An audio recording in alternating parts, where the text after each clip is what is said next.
He has given you a free will of choice of good and evil. It is left for you to choose. And you have to choose and live by the consequences of your choice.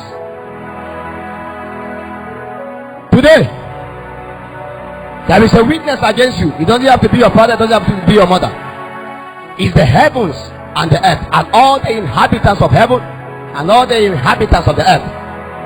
That God has given to a man a free will of choice, of life and of death, of good and of evil. Every time you see men live the way they live, never pity them. It's their choice. I have never pitied a man in my life, whether a poor man, a rich man. You know, there are many of you that are angry with rich people. You don't know that your poverty is a choice. Your not being born again is a choice. Your spirituality is a choice. Your carnal living is a choice. If you want to die today, it can be a choice. If you want to live tomorrow, it can be a choice. When God created Adam, He embedded upon Adam the ability to decide what will happen in the whole of heaven. And peradventure, by the reason of association, Adam can be able to influence the jurisdiction of heaven. At will, he can influence earth. With alignment with God, he can influence heaven. But Adam chose another government that reduced him to a day. In the same way today, life and death, good and evil is given to men as a choice. And to each and every one of it, it has its own advantage. There are so many people today that tell they like the life they are living. Don't worry. Do you realize that scripture is contradicting? You see, I have said before you what? Life and death, good and evil. It doesn't say choose. I want to bring a point to you there. Then we move.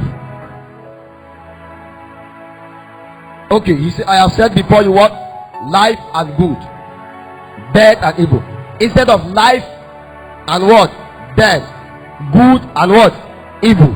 He said life and, are you following the reading? Life and what? You are not seeing. Life and death and. That's to let you understand that anything that is of life has what? It has good. Anything that is of what? Death has what?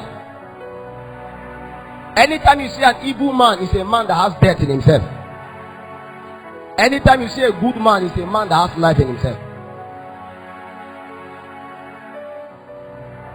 The good that men live today is as a result of the life in them.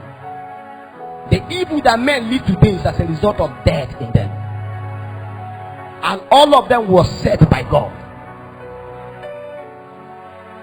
Man is like an incubator that can incubate both good and evil. And oftentimes that decision must be consciously guided. It must be consciously engaged.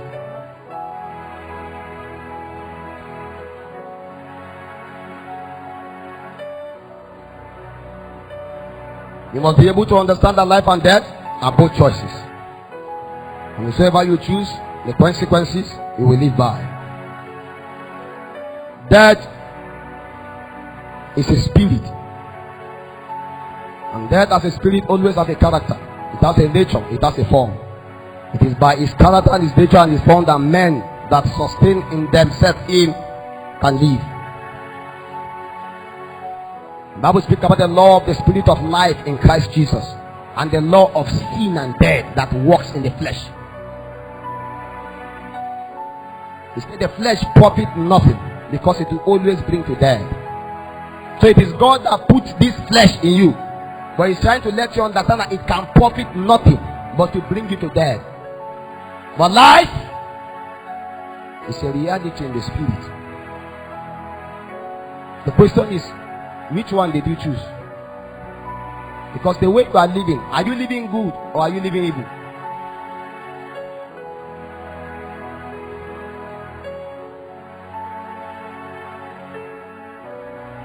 If you are a good English student, you will understand that death, there is one that ends with TH, there is the one that ends with D.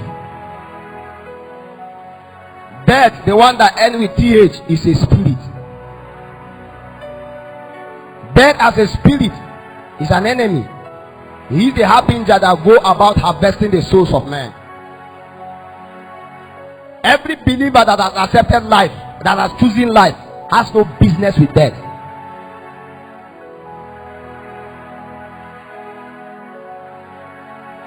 Any believer that has chosen life, he has conquered death. Because death has not been the problem. Because the strength of death lies in your capacity to continue to sin. But because sin was dealt with, death and sin lost its power, and the grave lost its stronghold. Because the grave cannot hold a man that is alive. And that is why even at the tail end, men that choose life, even if they die, at the tail end, death will reject them, and the grave will bring them back again. Why? Because a man that has life in himself cannot die. You can't kill what is alive.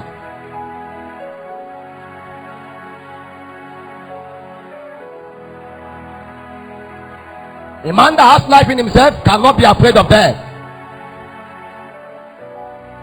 Why? Because death has been conquered.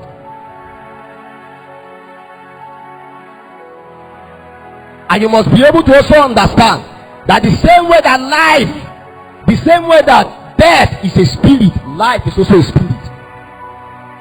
Life is a being.